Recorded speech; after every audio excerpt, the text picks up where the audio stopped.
मंच पे विराजमान संत समाज, संत निर्मल दास जी, संत वीर सिंह हितकारी जी, संत जैन दास जी, संत सामदास जी और गुरु प्यारी सत्संगत जी, आप सभी को जय गुरुदेव। कलानौर की संगत की ओर से जो गुरु जी का सुंदर दरबार बनाया गया था, आज मैं गुरु जी के वहां सुंदर स्वरूप और गुरु जी की अमृत वाणी का प्रकाश किया गया है। अभी अभी मास्टर जी ने एक बात बोला था कि ये जो मंदिर है हमारी पावर हाउस है।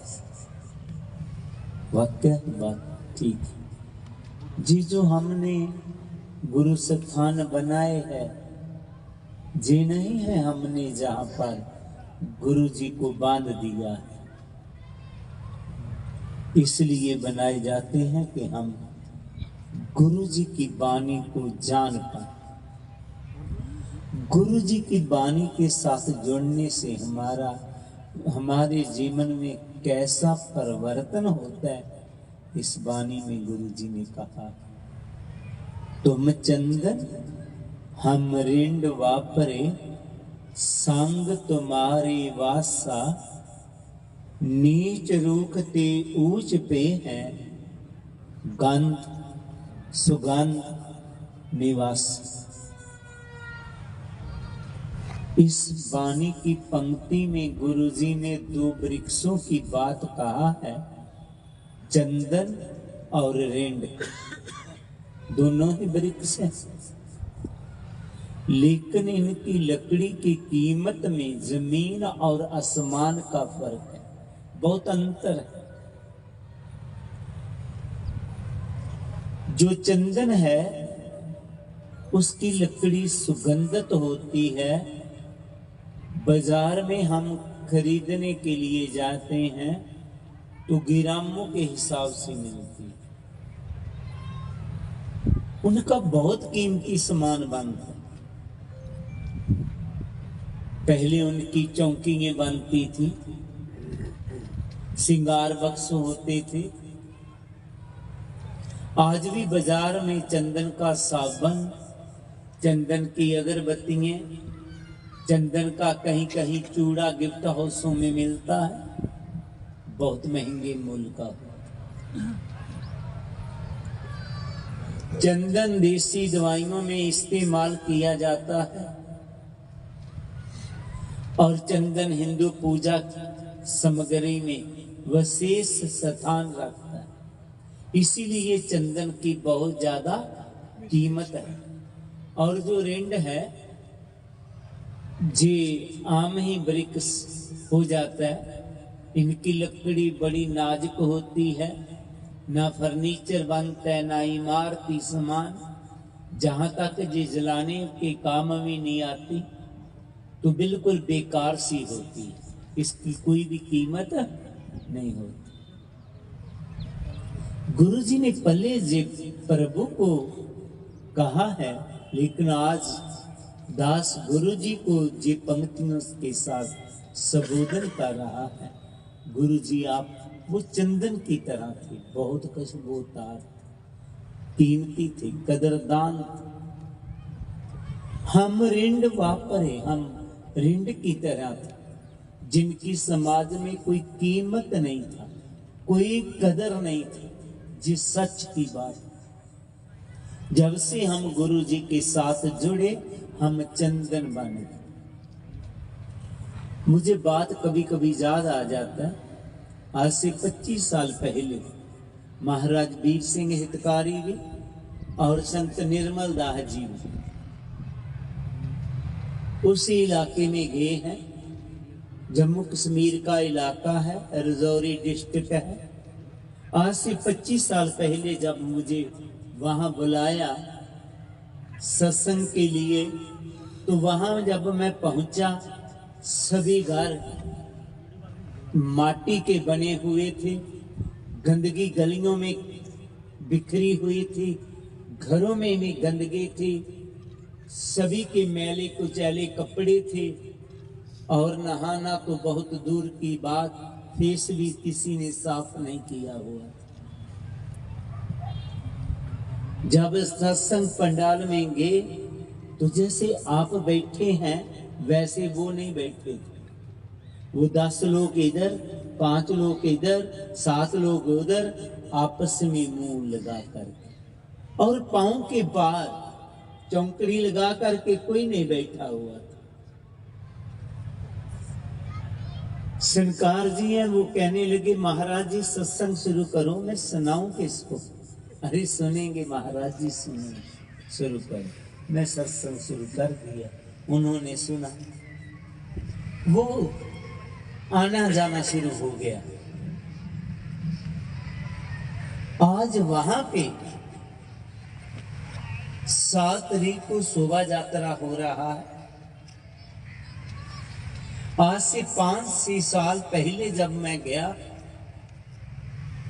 उन्होंने बहुत सुंदर वहां गुरु घर बनाया हुआ था, दूर से दिखाई दे रहा था। अब तो उस इलाके में काफी गुरु घर बन गए, बहुत बढ़िया।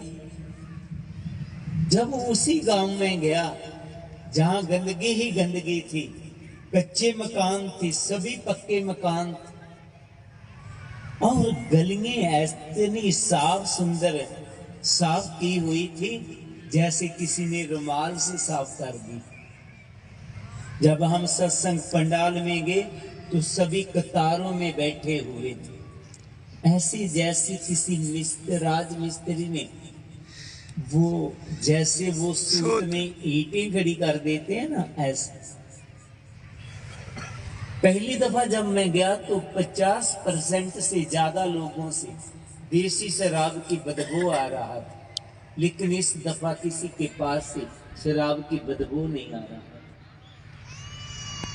सभी के चेहरे खिरे हुए थे। तो मैंने कहा वाह गुरु, आपने कहा था कि जो चंदन की संगत करता है वो चंदन बन जाता है। हमने देख लिया। गुरु प्यारी सत्संगत जी, गुरु जी की वाणी में जे ताकत है, जो भी उनके चरणों में आया उन्होंने चंदन बना दिया, उनमें प्यार की खुशबू भर दिया। तो कभी कभी ऐसा होता है, कई लोग गुरु घरों में जाते हैं, उनमें बुराइयों खत्म नहीं हुई तो मन में आता है कि अगर चंदन की संगत करने से चंदन बन जाता है तो जे भी तो गुरु घर जाता है, जे चंदन क्यों नहीं बना? जो हमारे मन में बात आ रहा है, 600 साल पहले भी एक सेवादार के मन में आया। जब सतगुरु कबीर जी ने कहा, कबीर चंदन का बेहरा भला, बेड़ियों टाक पलास, ओ भी चंदन हो रहे बसे जो चंदन पास। कि जो भी चंदन की बगल में आया वो चंदन बन गया। तो वो सेवादार ने जब सुना तो सोचने लगा, गुरुजी कहते हैं जो भी चंदन के बगल में आएगा वो चंदन बन जाएगा, मैं तो चंदन बना ही नहीं, मेरे से क्रोध खत्म ही नहीं हुआ, मैंने नशों को छोड़ा ही नहीं। गुरुजी गलत। कभी चंदन की संगत करने से कोई चंदन नहीं बन जाता, चंदन ही चंदन होता है, रिंड रिंड ही रह जाता है। सत्संग समाप्त हुआ, हाथ जोड़ करके वो गुरु चरणों में खड़ा हो गया। गुरु जी, आपने बोला था जो भी चंदन की संगत करेगा वो चंदन बन जाएगा, क्या बात सच है? गुरु जी कहने लगे, हाँ सच। गुरु जी सच? हाँ बेटा सच। जो भी चंदन की संगत करेगा वो चंदन बन जाएगा। तो वो बोलने लगा था, फिर मैं चंदन क्यों नहीं बना, पर गुरुजी पहले बोल पड़े, कहीं वो बांस ना हो। क्या गुरुजी बोला? जो भी चंदन की संगत करेगा वो चंदन बन जाएगा, कहीं वो बांस ना हो। तो अब सेवादार के मन में आया कि मैं भी बांस ना हूं। महाराज जी, बांस में क्या कमी है? बांस चंदन क्यों नहीं बनता? गुरुजी बोले, एक नहीं दो कमी है उसमें। पहली कमी है उसमें गांठें होती हैं। दूसरी कमी है चंदन बाहर से दिखाई, अपने बांस बाहर से दिखाई कुछ देता है, अंदर कुछ हो। बाहर बड़ा ठोस होता है और अंदर उसके फूल होते। ऐसे ही जो इंसान जो मन को गांठ दे करके सत्संग में आए, कैसी गांठ? गुरु गर्भ में सत्संग होता है तो एक दिन एक परिवार सत्संग के बाद मेरे साथ मिल गया। तो श्रीमती बोली कि गुरुजी अब कृपा करो साहब के ऊपर भी जे भी नाम के साथ जुड़ जाएं। मैं क्या जुड़ेंगे, समझिए इतनी श्रद्धा है, प्यार है, सत्संग में आते हैं, सेवा करते हैं। महाराज जी सभी गुण है, सेवा भी करते हैं, सत्संग में भी आते हैं, लेकिन शाम को कुछ और ही रूप बन जाता है। मैं कहती हूं कि आप सेवा भी करते हो, सत्संग में भी जाते हो, शाम को आपको क्या हो जाता है? तो इनका कहना है, संतों तो कहना ही होता है, दुनिया में रह करके सभी काम करने पड़ते हैं। ऐसे लोग कभी चंदन नहीं बनेगा जो मन को गांठ दे करके सत्संग में आए। मन की गांठ को खोलना होगा तो ही हम चंदन बन पाएंगे। दूसरा, बाहर ठोस अंदर से फूल। बाहर बहुत अच्छा दिखाई दे रहा है, बहुत हाथ जोड़ रहा है, मन साफ नहीं है। गुरमुख की कथनी और करनी में अंतर नहीं होना चाहिए। जिसकी करनी और कथनी में अंतर नहीं रहेगा ना, वो चंदन बन जाएगा। हमने चंदन बनना है, हमारी सबसे प्यार की सुगंध आना चाहिए। और जो चंदन बन चुके हैं, दूसरों को भी चंदन हमने बनाना है।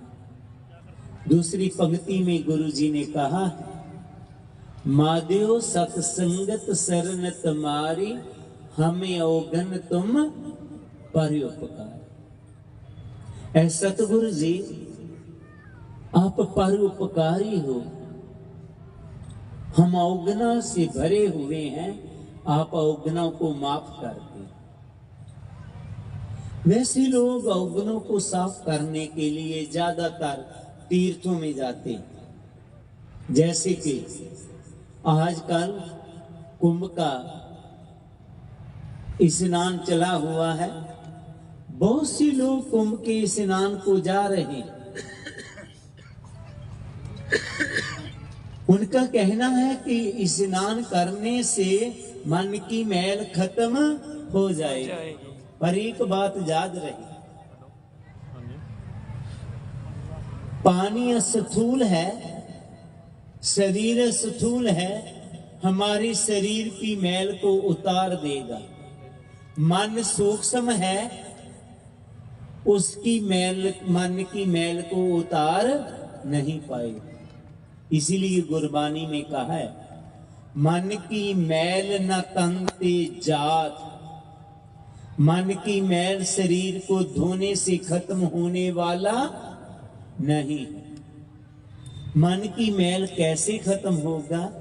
आजकल माघ महीना चल रहा, तो माघ महीने के बीच गुरु अर्जन देव जी ने अपनी वाणी में लिखा है, माघ मंजन संग साधुमा तूड़ी कार्य स्नान, हर का नाम ते आए सुन सबना नु कर दान, जन्म कर्म मल उतरै मन ते जाए गुमान, काम क्रोध ना मोही है बिन से लोभ समान।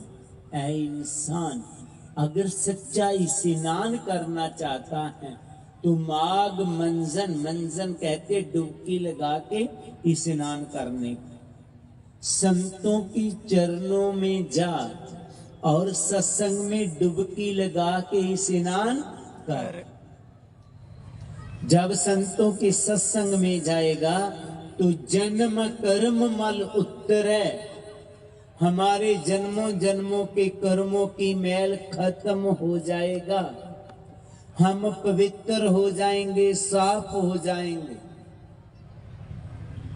हमने कई दफा सुना है, इतिहासों में पढ़ा है, वो तीर्थ था, एक अमुक तीर्थ था, वहां कोई काला कौवा डुबकी लगाता था तो हंस बन के बाहर निकल आता था। जी आपने सुना जरूर है, पढ़ा भी होगा, लेकिन आंखों से कभी आपने नहीं देखा हो, मैंने तो नहीं देखा।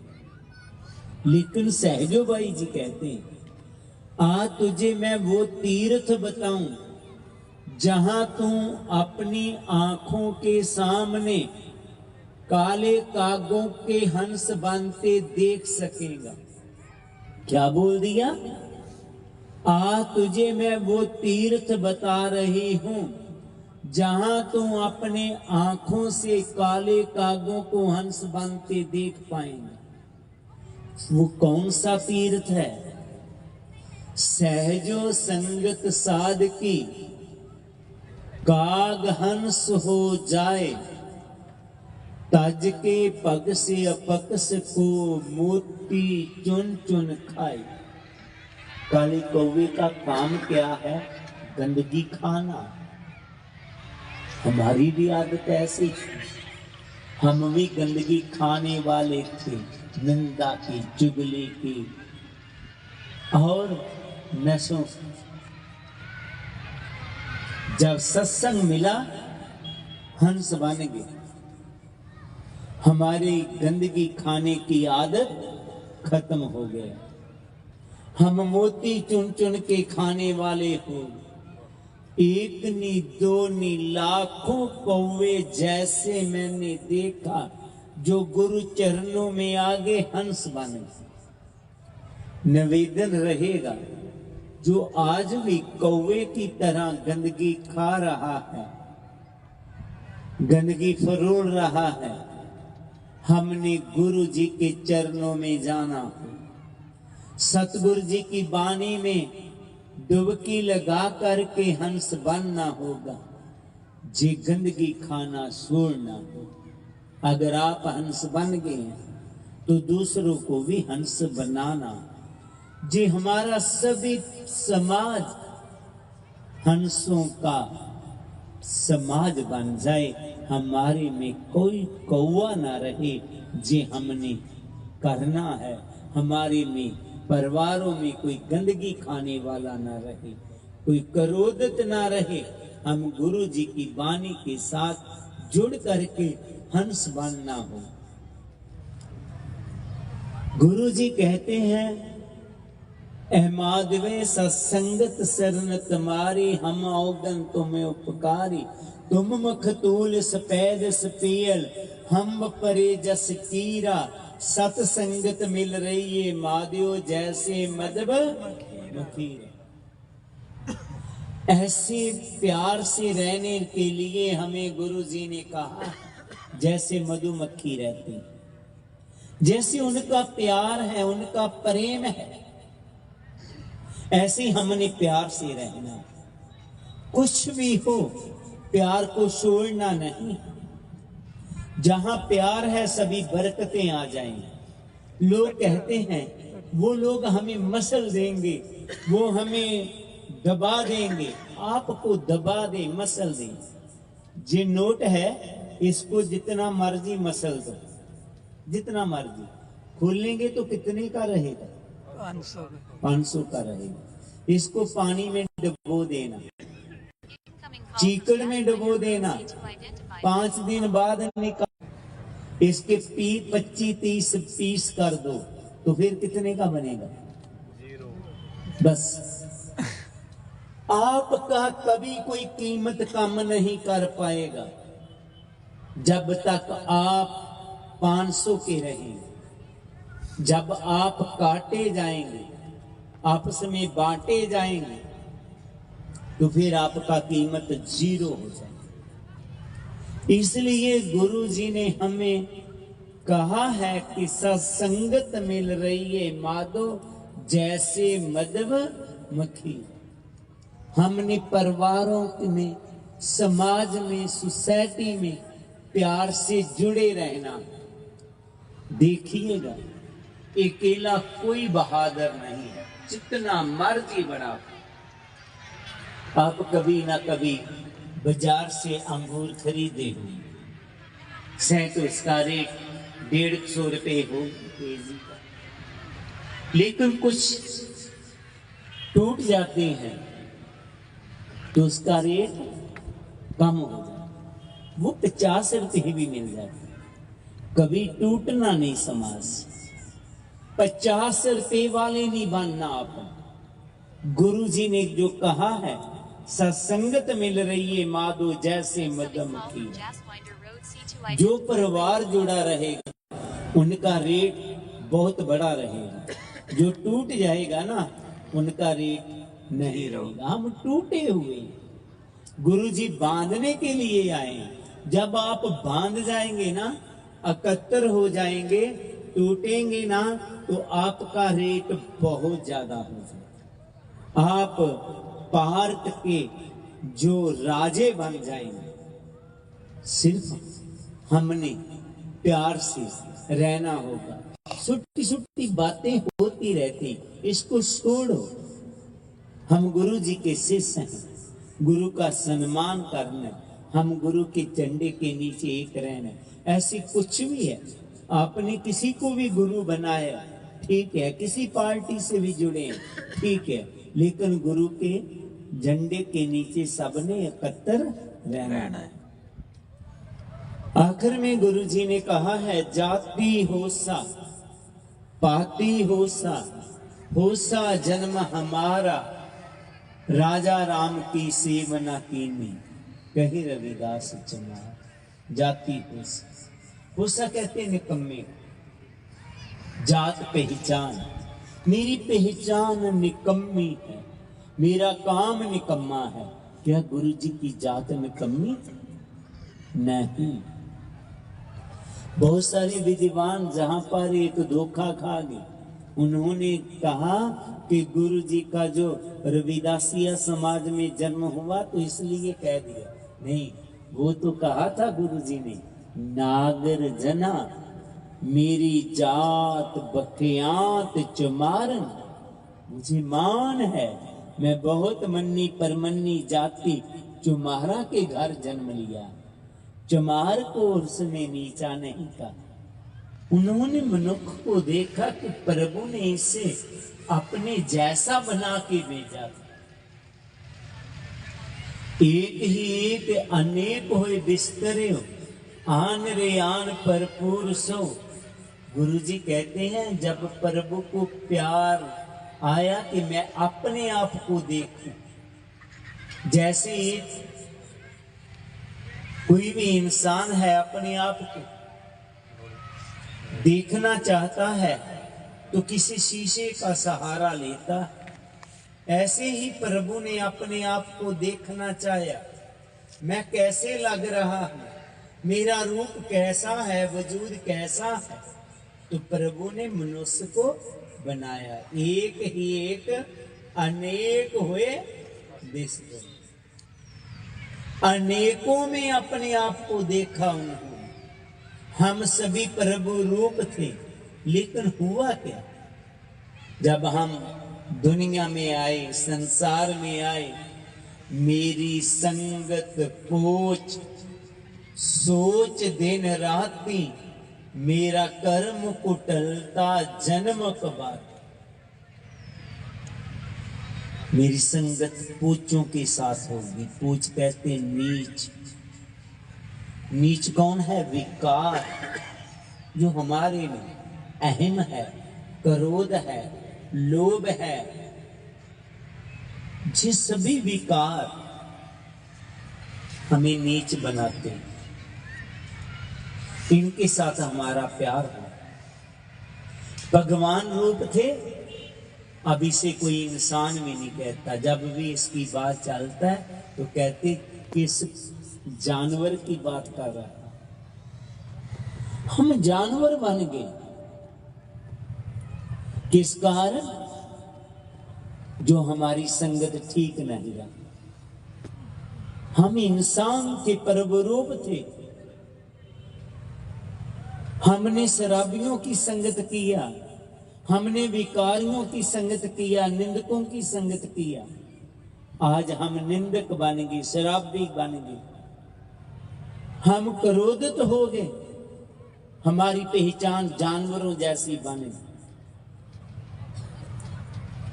याद रहे, जानवर तो बने गया, दोबारा इंसान कैसे बने? इस दुनिया में, संसार में तीन तरह के चेतन जीवों की वंड किया गया। जानवरों में, इंसानों में, देवतों में। सबसे ज्यादा जानवर है दुनिया में, उससे कम इंसान, इंसानों से कम देवते। जो देवते हैं उनमें देवते ही हैं, ना इंसान है ना जानवर है। जानवरों में जानवर ही है, ना इंसान है ना देवते हैं। लेकिन इंसानों में तीन ही तरह के लोग मिलेंगे। इनमें इंसान भी मिलेंगे, इनमें जानवर भी मिलेंगे, इनमें देवते भी मिलेंगे। गधे को कभी कोई बोलता है गधा बन गधा, वो गधा है, गधा ही रहना है। लेकिन इंसान को जरूर बोलते हैं, अरे इंसान इंसान बन, तो कि ये इंसानियत को खो बैठा। सतगुरु रविदास जी कहते हैं नहीं, इंसान तो इंसान है। ऐसी को संगत नहीं करना, तो इंसान से जानवर बने। मेरी वाणी के साथ जुड़, मैं इंसानों से आपको देवता बना दूंगा। क्या बना दूंगा? देवता बना दूंगा। सो गुरु प्यारी सत्संगत जी, हमने देवता बनना है, हमने जानवर नहीं बनना है। बस इतना ही याद रख लेना जी। सब पहली पंक्ति में जो गुरु जी ने कहा है कि हमने चंदन बनना है, हमारे परिवारों में, सोसाइटियों में प्यार की सुगंध आए, हमारे जीवन में रूहानियत की सुगंध आए, हमारे में कहीं जीवन से नशों की बदबू ना आए, परिवारों में क्रोध की दुर्गंध ना आए। दूसरा, हमने हंस बनना है, हमने कौवे नहीं रहना है, हमने मधुमक्खियों जैसा प्यार रखना है, हमने देवते बनना है, जानवर नहीं। गुरु जी की वाणी हमें क्या कर देती है? अगर ये वाणी को मान लेंगे तो गुरु जी की वाणी में आता है कि प्रभु भक्ति सर्व साधना, जग में जिनके पास, तिन्हीं जीवन सफल पियो, सत पाखे रविदास। ये सृष्टि में चार तरह के लोग हैं, दुर्भाग्यशाली, भाग्यशाली, सौभाग्यशाली और महासौभाग्यशाली। दुर्भाग्यशाली, हमारे पठानकोट की बात, एक परिवार आया, रोने लगा। क्या बात हो? कहते महाराज जी आप जानते हैं मैंने कितनी मेहनत किया, और मेहनत करके पढ़ाई किया, नौकरी किया, बच्चों को पढ़ाई करवाया, लेकिन अब बच्चे नशों में पड़ गए। मेरा पैसा भी बर्बाद कर दिया, जुआ खेलना शुरू कर दिया, लाखों की प्रॉपर्टी खत्म कर दिया। अब रोटी से भी वो आतर हो गए। दुर्भाग्यशाली है, सौभाग्यशाली जिनके पास मेहनत करते हैं, खाने पीने का है, घर ठीक है, भाग्यशाली हो। सौभाग्यशाली जिन्होंने गुरु जी की बात को मान लिया। किस बात को? सर्व साधना। जिनके जिनके पास, जग में जिनके पास, जिन्होंने साधना कर लिया और कसरत भी किया और कमाई भी किया, तंदुरुस्ती रख। गुरु जी की सभी हम कहते हैं आज 151 साल हुए, तो कभी ये नहीं सोचा हुई कैसे? उनमें जे क्वालिटी थी, वो क्वालिटी भी लाना। तो जो तंदुरुस्त भी है वो सौभाग्यशाली। तो महासौभाग्यशाली जो गुरु जी ने कहा था अपनी इसी दोहे में कि प्रभु भक्ति, जो प्रभु भक्ति भी कर, हमने महासौभाग्यशाली बनना है। हमने किसी ने दुर्भाग्यशाली नहीं रहना। आज हमने सोच करके जाना है, हम दुर्भाग्यशाली नहीं बनेंगे, हम सौभाग्यशाली बनेंगे। हम सेहत का भी ध्यान रखेंगे, सिमरन भी करेंगे और घर भी ठीक रहेगा हमारा। और दूसरा बात, हमने हंस बनना है, कौवे नहीं बनना। हमने चंदन बनना है, रिंड नहीं रहना। ये ही आज का गुरु जी का संदेश सभी को